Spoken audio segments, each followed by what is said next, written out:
कितने भी आप परेशान हो, मातृत्व की शक्ति रखने वाले होने से पिता के सामने बेटा जाए तो हर बार पिता का आशीर्वाद मिल जाएगा इसकी गारंटी नहीं मैं कह सकता हूँ, लेकिन माँ के पास जाए तो हर बार माँ का आशीर्वाद मिलेगा इसकी मैं गारंटी कह सकता हूँ। जय जय माँ। तो कितने भी व्यथित दिल से दुखी होकर के भगवती के चरण में जाएं तो भी भगवती की कृपा प्राप्त होते ही मन आनंद में रमने लगता है। इसीलिए स्वयं शंकर भगवती को आता प्यारा हाथ ऊपर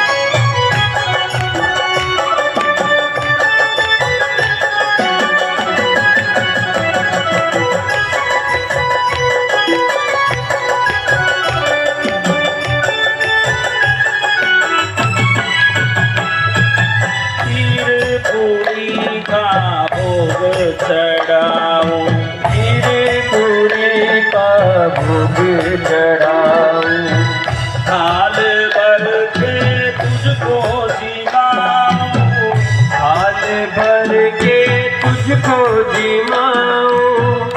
माँ को घरों में खीर पूरी नैवेद्य के रूप में रखा जाता है। क्या चीज आपको पता भी नहीं होगा कि पूरी क्यों माँ को चढ़ाते हैं। 56 प्रकार के भोग है, ये पूरी और घी से ही माँ क्यों प्रसन्न होती है आपको पता नहीं होगा ये बात।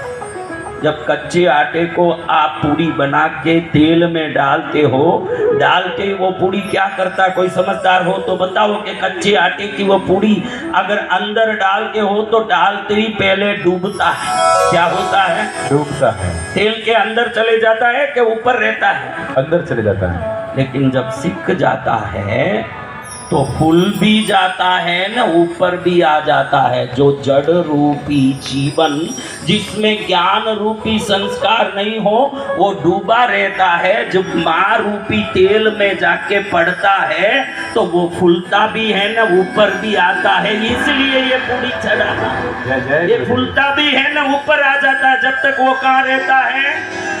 नीचे डूबा रहता है। डूबे हुए जो जीवन को फूल फला के ऊपर लाने वाली होने से माँ को पूरी चढ़ाया जाता है। माँ को इसलिए पूरी चढ़ाएंगे, माँ तो ऊपर लेके आती है सबको। कृष्णगिरी वाली वाली धन्य है तुझे माँ, तू सबको ऊपर लेके आती।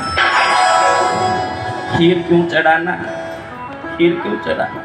देखो खीर आप दूध के कई प्रकार के वस्तु बना सकते हो। दही बना सकते हो, छाछ बना सकते हो, घी बना सकते हो, कई प्रकार के मिष्ठान बना सकते हो। रसमलाई उसी से बनता है, रसगुल्ला उसी से बनता है, चमचम, चंद्रकला, कितनी चीजें बनती है।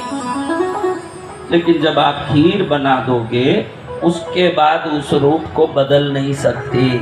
कोई अंत रूप है। खीर बन गया यानी अब दूध को फाड़ तोड़ घी दूध दही कुछ नहीं बना सकते। खीर बनाने के बाद माँ कहती है कि मेरे पास आने के बाद आपको अंत की शुभ गति मुक्ति प्राप्त होती है, बाद में कोई गति नहीं होती। जय जय माँ। बाद में कोई गति नहीं होती।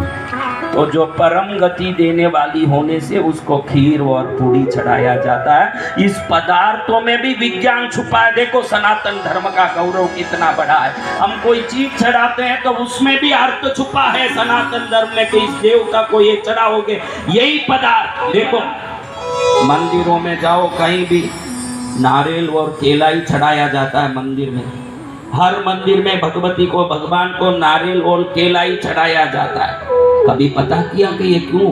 किसी मंदिर में जाते हो तो नारियल लेके चले जाते हो टोकरे में, दुकान वाला भी क्या देता है आपको टोकरे में? नारियल केला। ये दियों क्यों चढ़ाना? अच्छे से सोचा तो मालूम पड़े कि सनातन धर्म का विज्ञान विश्व में अद्भुत। गर्व करो कि हम सनातनी हैं। जय जय गुरुदेव। गर्व करो कि हम सनातन धर्म में जन्म लिए हैं, हमारा गर्व हो।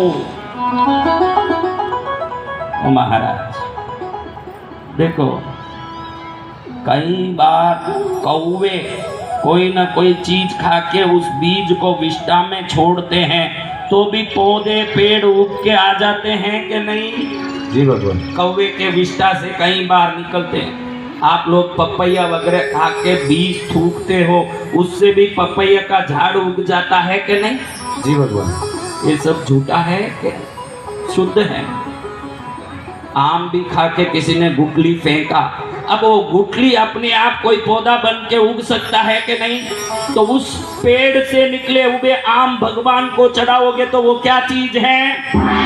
कभी सोचा ये बात कि हम बाजार में जितने फल खरीद के मंदिर में जाते हैं, किसी झूठे बीज से उत्पन्न पेड़ भी हो सकता है, लेकिन दुनिया में दो ही चीज ऐसे, एक नारियल और एक केला, जो बीज से उत्पन्न नहीं होते, झाड़ से ही झाड़ उत्पन्न होता, जिसका झूठा हो ही नहीं सकता।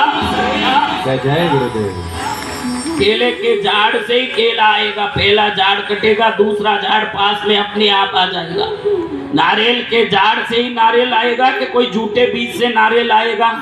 तो सनातनी इतने विवेकी और बुद्धिमान हैं, कोई झूठे वस्तु प्रभु तक न चले जाएं, इसलिए मंदिरों में केला और नारियल ही ले जाते हैं, जो कभी झूठा नहीं हो सकता। देखो कितना अद्भुत ये अलौकिक बात है। आवाज भी कर रखी है, आवाज भी करिए, आवाज जो बोल रहे हैं।